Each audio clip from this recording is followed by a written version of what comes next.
الحمدللہ رب العالمین والصلاة والسلام علی رسولہ الامین اما بعد۔ اللہ اور اس کے رسول کی خاطر مہاجرین کو پناہ دینے والے انصار صحابہ کرام نے ایثار اور قربانی کی انوکھی تاریخ رقم کی۔ کسی قانون سازی کی ضرورت پیش آئی، نہ کسی آرڈیننس جاری کرنے کی، کوئی فورس تیار کی گئی اور نہ ہی کوئی کمیشن بنایا گیا۔ ایک اخلاقی اپیل تھی، انصار اور مہاجرین آپس میں بھائی بھائی بن جائیں۔ اس اپیل نبوی کے نتیجے میں انصار اور مہاجرین کے درمیان ایسی مثالی اخوت پیدا ہوئی کہ تاریخ اس جیسی مثال پیش کرنے سے قیامت تک قاصر رہے گی۔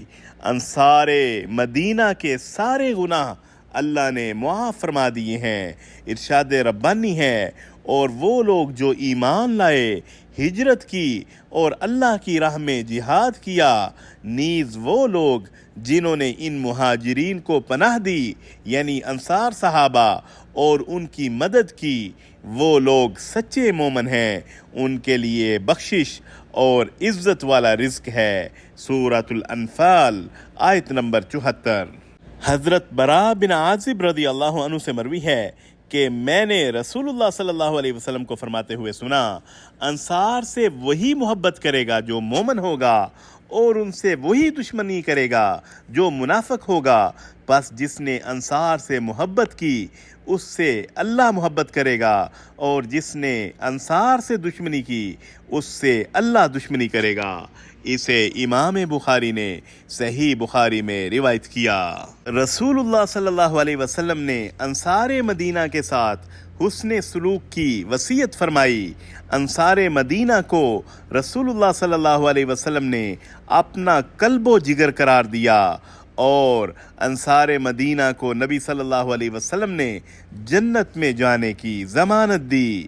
انصار مدینہ کو رسول اللہ صلی اللہ علیہ وسلم اپنے قبیلہ کے لوگوں سے بھی زیادہ محبوب تھے، اور آپ علیہ السلام نے انصار کے لیے ان کی اولاد اور ان کی اگلی اولادوں اور ان کی عورتوں کے لیے بھی مغفرت فرمائی۔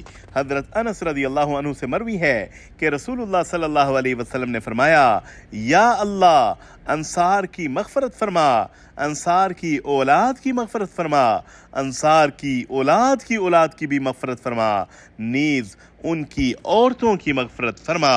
اسے امام ترمذی میں روایت کیا۔ حضرت انس بن مالک رضی اللہ عنہ روایت کرتے ہیں کہ رسول اللہ صلی اللہ علیہ وسلم ہمارے پاس تشریف لائے اور فرمایا، ہر چیز کی کوئی بنیاد اور اصل ہوتی ہے، میری بنیاد اور اصل انصار ہیں، میری خاطر ان کا خیال رکھنا۔ اسے طبرانی نے روایت کیا۔ وصلی اللہ علی النبی الکریم۔